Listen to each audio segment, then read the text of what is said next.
Hello, woodland mills. He bought this sawmill about a year ago, and he just got it up and going. It was sat in the shop all winter and stuff. Um, some of the problems that we're having here, I'm going to get into and showing you what's going on this video. And we're hoping that by you watching this video, you can give us some pointers of what we could possibly do. That's what would love it to be. Okay, then jack the torque again and give it several more turns. At this point of the video, where we're at here, is he's had a numerous times when he puts the band on, he changes the blade and stuff. Oh, It's cool. constantly popping off on him, off the back of the wheel, and that tears off his teeth and different stuff. Every time I've gone up there, I go up there and I get it dialed in for him, and it's cutting fine and it tracks good. I didn't get into the full detail of what was going on. I just assumed it was his error that was happening. But this time up there, when he says he couldn't get it tracked on in, I dug into it a little bit deeper. Here we're showing you the process of what we're going through, kind of, getting it to track, getting things on into track. And I'm not planning on making a video about asking Woodlands Mills at this point of this video, at any point of this video. It's just I was making the video. Here I'm doing this here part to ask, to show what was going on. On the back of that wheel, at the wheel, we get it to tracking 100%, where it's not walking back either way off the blade. But when we feel the bottom of the blade, the band is perfectly flush with the back of the wheel. And when we feel the top of the wheel up here, the blade is off about 1/8 of an inch. It doesn't walk or change at all when we're hand turning that wheel. We're turning that wheel, turning the wheel. It's not changing it. Everything stays that way. I hadn't noticed the part where the blade was off the top and bottom ever before on that part where one was flush and the other was out. This is the first time that I had noticed that it was this strip up here.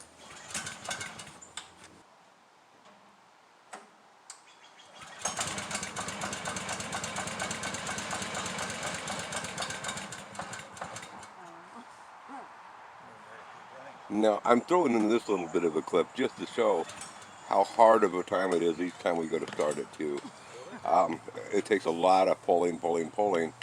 It is very difficult to get started. I just wanted to bring that to your attention and see if you could tell us something that we could do to change it. He's tried, I haven't worked on the motor at all, but he's tried dialing, adjusting the carburetor and different stuff, and it's still always hard to start. I don't know if this is typical with Woodlands Mills, because mine's only my Harbor Freight sawmill that I have is only like a 7 or 8 horsepower. It's going to be a lot easier to pull, first of all. It doesn't have the power. It's not near as good as a sawmill. I'm not trying to compare my sawmill with yours. No way. But mine starts really easy is my point.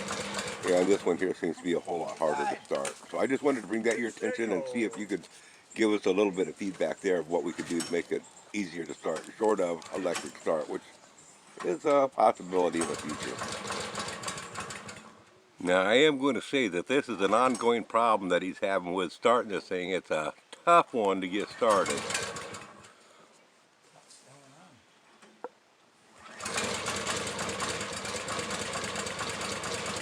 To any of y'all on out there with the Woodlands Mills, and you can give a tip what he can do to make it easier to start, I know they'd muchly appreciate it.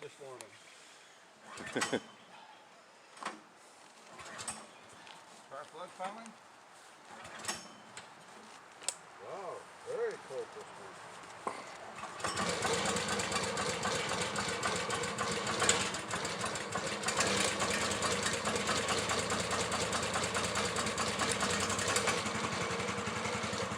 That's the sound,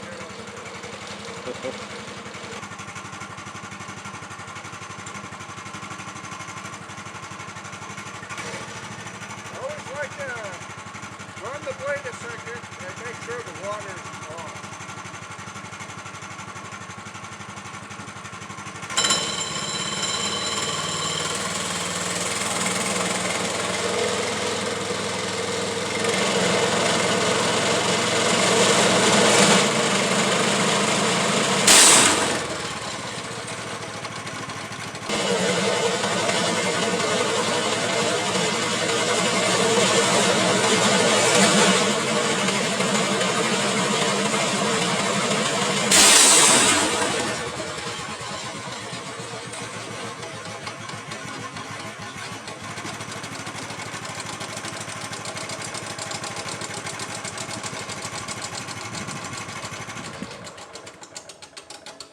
Okay.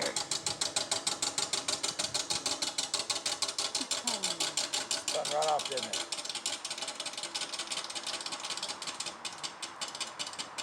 There you have it, boys. We got to find out what the cause of that is. This is where I started learning that the wheel was cockeyed, that the top was further out at the top than it was at the bottom. Those numbers that I gave you are inaccurate that I just gave on here. It's like an eighth of an inch difference. I was measuring off of the guard, which that's not necessarily going to be accurate.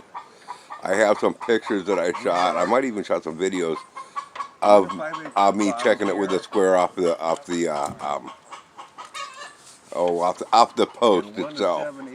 And I'll have some pictures of that on in here to see where we actually came up with our actual measurements of where it's actually off. I know that you can't necessarily go off of the guard to say that that's set in stone. So don't never mind me on what I'm saying there on that part of it. Anything that we can do to solve this? This wheel is cockeyed. The bottom is out further than the top. This is 1 5/8 at the bottom, and the top is 1 7/8. You know, on the wheel, and there's nothing that we can do about that. We can only adjust this wheel forward and back this way here for tracking. We cannot. This wheel over here we can adjust top and bottom, but this one here is preset for that. So there's a malfunction here with this sawmill. Okay, first of all, to explain the level and why everything looks crooked with the level, let's address that first of all. This level is at an angle, so it's going to be an optical illusion.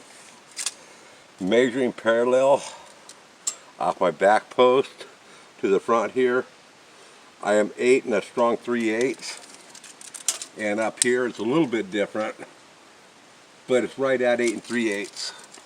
So we're within a 32nd of an inch there.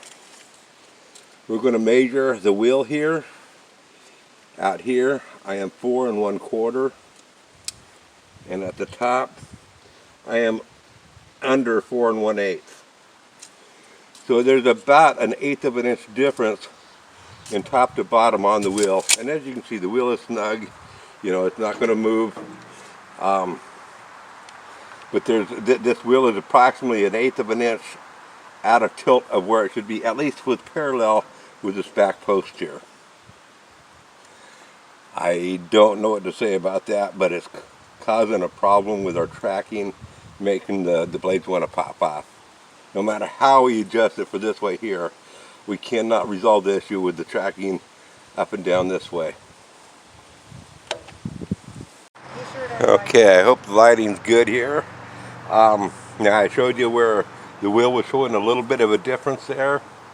I don't know if this is the proper technique to be checking alignment of stuff, but as you can see, I have this framing square sitting on top of this deal here, and when I line this up perfectly here, you can see that it's out perfectly flush here, but it's not perfectly flush on the back here. So it's like this here is tipped down a little bit. I don't know if there's any adjustment for any of this, what we can do with it to track this. We have had sometimes when the sawmill was cutting decent, but ever since he's had it together, he's constantly had problems where the back of this blade popped off the back of the wheel at the top on this side here, never anywhere else. That's probably par for the course on any blade that's going to be popped off. However, I would like to point out on this wheel here, each time we've adjusted it, is this band, we feel it is perfectly flush, top and bottom. Always, that side is always perfectly flush. This side, no matter what we do, after we spin it, you know, and work it and get it dialed in and get the tracking where we think it's right, it's always at the top when we feel the blade here is just slightly different, top and bottom. We've never been able to get that exactly perfect.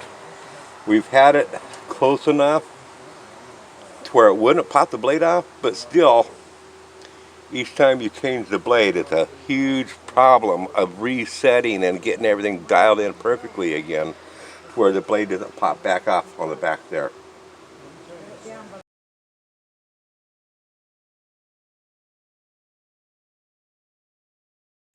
I do want to make note that this is the Woodland Mills HM 126 sawmill. Thought I'd add that out. I hadn't put that anywhere in the video here. Hey, thanks for your input on this video. I'll be looking forward to we'll be looking forward to hearing from you.